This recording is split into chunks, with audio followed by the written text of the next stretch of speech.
चलिए question number 29 में paper code है 6572, ईयर है 2025, class 12, CBSE board. Find the dimensions of a rectangle of perimeter 12 centimetre. तो आपको एक रेक्टेंगल है, उसकी डायमेंशंस फाइंड आउट करनी है, मतलब लेंथ और ब्रेड्थ। इसका पेरीमीटर आपको दिया है, let length be X and breadth be Y. Perimeter आपको दे रखा है। ओके, नेक्स्ट आपको और क्या दिया है?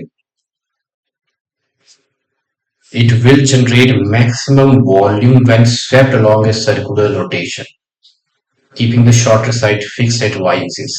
इसको आपने फिक्स रखना है और इसको आपने रोल करना है। तो रोल करने पे आपको मिलेगा सिलेंडर, एक सिलेंडर मिलेगा इसको रोल करने पे। इसको फिक्स रखना है, तो रोल आपको इस साइड को रोल करना है। तो इस सिलेंडर की जो हाइट है वो y रह जाएगी, और ये जो है ये रह जाएगी आपकी, ये पेरीमीटर जिसके बेस का which is circular in shape, ये हो जाएगा एक्स। ओके, और इसका होना चाहिए मैक्सिमम वॉल्यूम। तो लेंथ और ब्रेड्थ क्या होगी रेक्टेंगल की जिसका पेरीमीटर 12 है? तो सबसे पहले जो हमने ज्यूम किया है, let length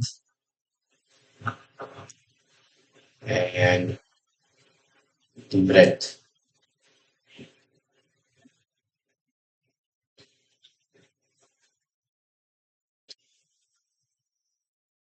of the rectangle be x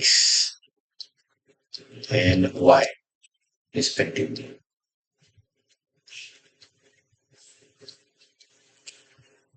और अब ये जो सिलेंडर आया है इसका हमें मैक्सिमम वॉल्यूम के लिए चाहिए रेडियस, क्योंकि इसकी हाइट तो शॉर्टर साइड है।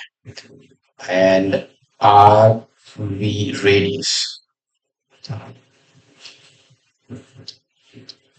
Of the cylinder.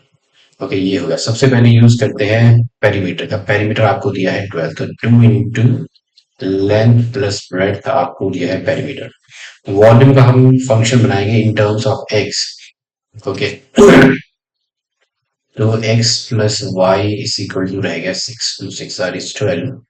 नाउ आपका ये जो बेस है, सर्कुलर बेस है, इसका जो सरकमफ्रेंस हो जाएगा 2 पाई r, ये इक्वल हो जाएगा इस साइड के, इस साइड पे रोल हो गया है, ये हो जाएगा x। तो x जो है वो 2 पाई r है। ओके, तो अब वॉल्यूम ऑफ सिलेंडर चाहिए मैक्सिमम, तो v वॉल्यूम ऑफ सिलेंडर होता है πr²h। πr²h, h है यहाँ पे, हाइट है y, तो y आ गया। तो अब यहाँ पे वैल्यू हम रेडियस, दिस रेडियस, यहां से हम रेडियस निकाल सकते हैं। तो रेडियस इज इक्वल टू हो जाएगा x/2 पाई।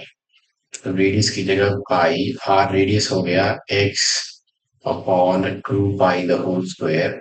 और y we can find, substitute from here, यहाँ से y हो जाएगा इस इक्वेशन से 6 - x। तो ये हो जाएगा 6 - x, तो πr²h।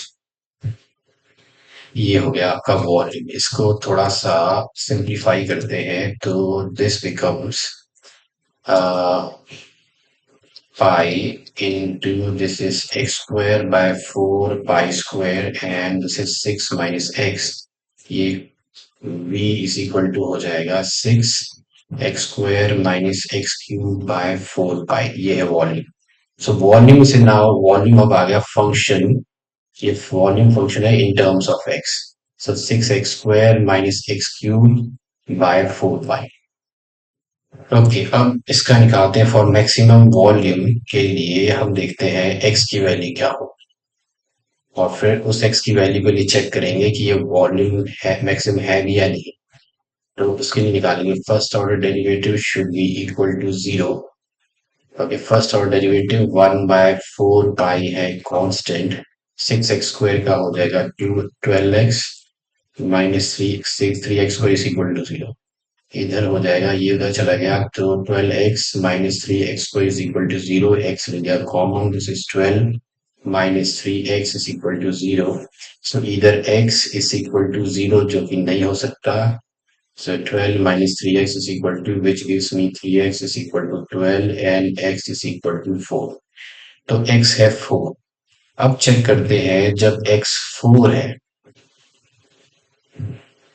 तो क्या ये वॉल्यूम मैक्सिमम है, तो उसके लिए हमें निकालना पड़ेगा सेकंड ऑर्डर डेरिवेटिव. तो फर्स्ट ऑर्डर डेरिवेटिव था ये. This was the first order derivative. Okay. तो सेकंड ऑर्डर डेरिवेटिव अगर हम निकालें तो 1/4 पाई है कांस्टेंट 12x. ये फर्स्ट ऑर्डर डेरिवेटिव है. 12x का हो जाएगा 12 एंड दिस इज 6x. अब सेकंड ऑर्डर डेरिवेटिव की वैल्यू चेक करते हैं फॉर 4. तो 4 है 1/4 पाई 12 minus 6 into 4. This is 1/4 pi. 12 minus 24 is -12, which is less than 0. The second order derivative is less than 0, so this implies that V is volume is maximum when x is equal to 4. और x is equal to 4 है तो यहीं से y हो जाएगा. y है 6 minus x. 6 minus 4 is equal to 2. तो 6 minus 4 is equal to 2. So length होनी चाहिए 4 और विड्थ होनी चाहिए 2. तो cylinder volume of the cylinder हो जाएगा मैक्सिमम. तो आप लिखोगे वॉल्यूम इज मैक्सिमम. ओके, आ गया हमारे पास. तो volume is maximum when length is 4 and width is 2.